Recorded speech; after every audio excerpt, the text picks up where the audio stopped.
এতগুলো খাওয়া নিয়ে বসছে, বাবারে বাপ। এতগুলো কি আমি একাই খাচ্ছি?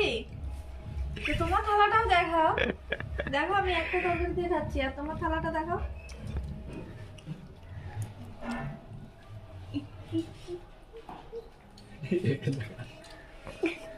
তো গাইস, এগুলো সব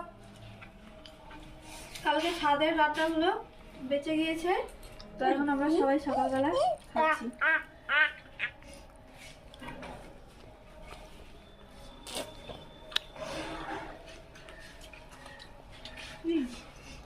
খাও। ডাল দেবো? কি ডাল পেট ভরে আছে।